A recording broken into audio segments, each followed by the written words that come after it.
Assalamualaikum warahmatullahi wabarakatuh. Perkenalkan, nama saya Chairul Anam dan NIM 122 dari Prodi Agribisnis dari Universitas Trunojoyo Madura.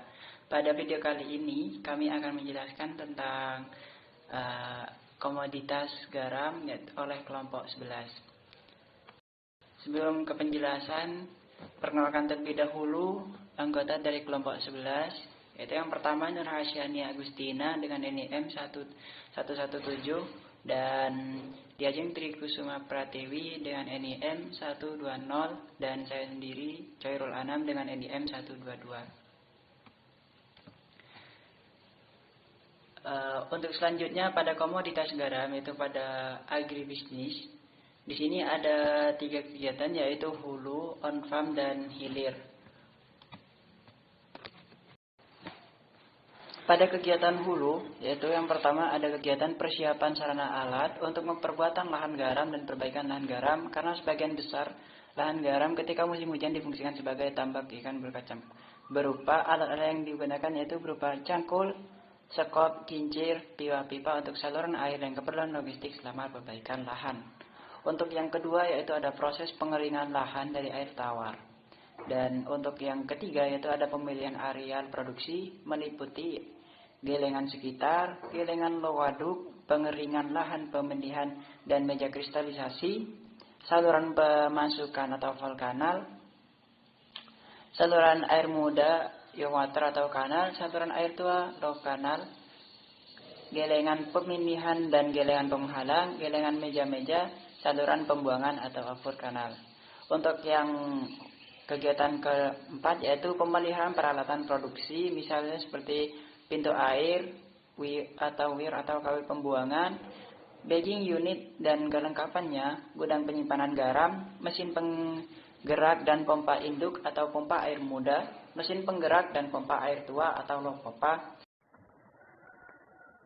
Generator steam atau mesin penggerak pompa adalah elektromotor yang menggunakan listrik dari pembangkit sendiri. Dan jaringan listrik dan kelengkapannya, silinder pompa, pintu air surat pemasukan dari pintu air utama maupun pintu air pemilihan. Selanjutnya itu pada kegiatan on farm, yaitu meliputi yang pertama masa persiapan. Masa persiapan umumnya dilakukan pada bulan April sampai dengan Mei, merupakan kegiatan awal sebelum memulai kegiatan produksi garam. Itu meliputi normalisasi sarana dan prasarana, pengeringan lahan, water offset, dan juga steady state. Dan pada kegiatan yang kedua yaitu masa pengolahan air tua. Pengolahan air tua umumnya dilakukan pada bulan Mei sampai dengan November, yang meliputi kegiatan pengolahan air tua pemilihan, pengeluaran brain storage, pengisian brain tank, pengeluaran brain tank. Dan pada kegiatan yang ketiga yaitu masa pengolahan tanah dan air. Pengolahan tanah dan air umumnya dilakukan pada bulan Mei sampai dengan Agustus, meliputi kegiatan kesat dan guluk 1, kesat dan guluk 2, dan kesat dan guluk 3, lepas air tua atau LAT. Untuk kegiatan yang keempat yaitu masa pemeliharaan meja garam. Pemeliharaan meja garam umumnya dilakukan pada bulan Juni sampai dengan November, meliputi dan mulai Juni meliputi kegiatan pemeliharaan kristal garam, ratakan lantai garam. Untuk yang kegiatan yang kelima yaitu masa pungut atau panen garam. Pungut atau panen garam umumnya dilakukan pada bulan Juli sampai dengan Desember, meliputi kegiatan pungut normal, pungut darurat, pengeringan garam. Untuk yang kegiatan yang keenam yaitu masa penyimpanan air tua. Kegiatan penyimpanan air tua umumnya dilakukan pada bulan Oktober sampai dengan Desember, meliputi kegiatan brain storage dan brain tank. Pada kegiatan hilir, hasil pembuatan garam yang dihasilkan petani garam, tiap hasil pemanenan yang terjadi 4 hari sekali dimasukkan ke dalam gudang penyimpanan, tapi sebagian besar dijual langsung pada tengkulak dan kemudian dijual. Bagi petani garam yang memiliki lahan luas biasanya tidak menjual langsung, tapi menyimpan garamnya terlebih dahulu, baru menjualnya ketika harga jualnya mengalami kenaikan. Karena umumnya saat panen raya di musim kemarau, harga garam jatuh pada titik terendah.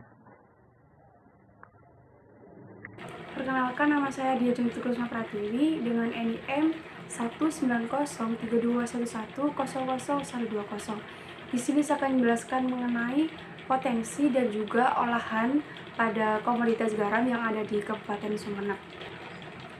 Selanjutnya yang kedua yaitu mengenai potensi komoditas garam di Kabupaten Sumeneb. Secara nasional, potensial lahan pengaraman itu seluas 34.731 hektar, namun pada penguasaannya itu masih relatif rendah, yaitu sebesar 20.089 hektar yang merupakan lahan pengaraman produktif. Sekitar 60% luas lahan pengaraman produktif itu berada di Pulau Madura yang terdiri atas Kabupaten Sampang, Pamekasan, dan juga Sumeneb. Total luas lahan garam dari ketiga kabupaten tersebut itu yang diusahakan itu mencapai 11.625 hektar. Dari total potensi lahan garam seluas 16.421 hektar. Kabupaten Sumeneb sendiri memiliki lahan produktif seluas 2.767 hektar dan lahan potensial sebesar 1.214 hektar. Dengan kontribusi akan kebutuhan garam secara nasional, maka potensial yang ada di Kabupaten Sumeneb ini dapat dikatakan itu cukup besar. Produksi dan produktivitas tambak garam yang dihasilkan di kabupaten ini itu mencapai 457.960 ton yang dihasilkan dari 10 kecamatan dan 39 desa. Kabupaten Sumeneb sendiri memiliki lahan pengaraman itu seluas 5.131,8 hektar, kurang lebih 2.590 hektar yang dimiliki oleh PT Garam dan Petani Garam Rakyat. Untuk sentra penghasil garam terbesar di Kabupaten Sumeneb ini tuh terletak di Kecamatan Saronggi, Kalianget, Dungkek, Talango, Gil Genting, dan juga Raas. Assalamualaikum warahmatullahi wabarakatuh. Perkenalkan, nama saya Nurhasiani Agustina dengan NIM 190321100117. Saya akan menjelaskan tentang kondisi existing. Hujan adalah salah satu unsur utama yang mempunyai pengaruh besar dalam produksi garam, karena pengaruh pada kristalisasi garam.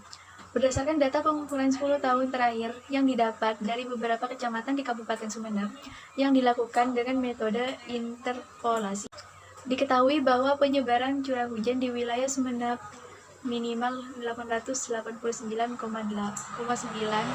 mm per tahun, yang tertinggi sebesar 1.707,99 mm per tahun menurut BMKG tahun 2012.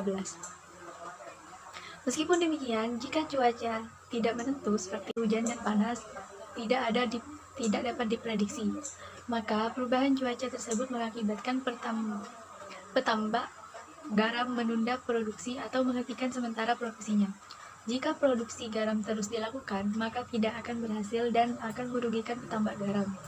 Akibatnya, curah hujan memberikan dampak negatif terhadap perubahan salinitas air garam pada kolam-kolam peminihan.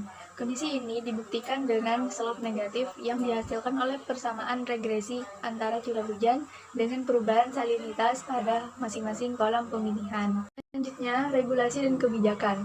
Pada dasarnya, proses pembuatan garam yang dilakukan oleh PT Garam hampir sama dengan pembuatan garam rakyat. Letak perbedaannya adalah saat proses pemanenan saja, di mana petakan lantai garam di meja kristalisasi terakhir adalah lantai garam, bukan lantai tanah seperti lahan milik petambak. Pada tahun 2012, PT Garam memulai menggunakan teknologi geomembran, di mana lantai lahan yang di awalnya adalah garam digantikan menjadi plastik yang berwarna hitam. Diketahui bahwa geomembran ini dapat mempercepat produksi garam dan hasil garam lebih bersih. Selanjutnya yaitu mengenai olahan atau nilai tambah komoditas garam yang ada di Kabupaten Sumeneb. Komoditas garam itu tidak hanya digunakan sebagai bahan pelengkap makanan. Ternyata garam juga itu dapat diolah untuk memiliki nilai tambah lain seperti sebagai bahan dasar berbagai kosmetik untuk memberikan terapi dan relaksasi serta kesehatan bagi tubuh. Di antara kosmetik alami tersebut itu mulai dari face scrub, lip scrub, body scrub, dan aneka masker, toner garam, dan lain-lain. Selain itu juga diciptakannya produk garam spa yang bernilai tinggi dan dapat juga diekspor. kreativitas para petani garam itu memang sangat diandalkan dalam memproduksi garam dengan teknik spa, karena dapat diketahui harga garam spa saat ini tuh bisa mencapai Rp260.000 per kilo, dibandingkan sebelumnya yang hanya seharga Rp1.000 sampai Rp5.000 per kilo. Untuk itu potensi ekspor untuk garam spa ini tuh cukup besar. Selanjutnya pada kegiatan permasalahan dan juga solusi. Untuk permasalahan yang dialami oleh petani garam yaitu Sumeneb yaitu adalah di bagian harga dan juga modal petani. Untuk bagian harga, yaitu harga yang diperoleh petani cenderung dipermainkan oleh tengkulak dan tidak sesuai dengan HPP yang diterapkan yaitu sekitar 700. Petani hanya mendapatkan kadang yaitu besar Rp 350 per kilogramnya sampai dengan 400 rupiah per kilogramnya. Untuk solusi yang ditawarkan oleh pemerintah yaitu memfasilitasi jalur distribusi melalui perusahaan-perusahaan besar. Jadi petani itu dapat menjualnya kepada perusahaan-perusahaan yang telah ditawarkan oleh pemerintah seperti halnya pada perusahaan PT Garam. Untuk modal petani sendiri yaitu terkendala dalam bantuan yang diperoleh oleh petani. Sebagian besar petani belum menerima bantuan untuk pemodalan pertama pada penguasaan PT Garam. Dan solusi yang ditawarkan oleh pemerintah yaitu peminjaman modal yang dilakukan oleh PT Garam untuk UMKM petani garam yang ada di daerah Sumeneb. Oke, cukup sekian presentasi dari kelompok kami. Kurang lebihnya kami mohon maaf dan kami ucapkan terima kasih. Sampai jumpa. Assalamualaikum warahmatullahi wabarakatuh.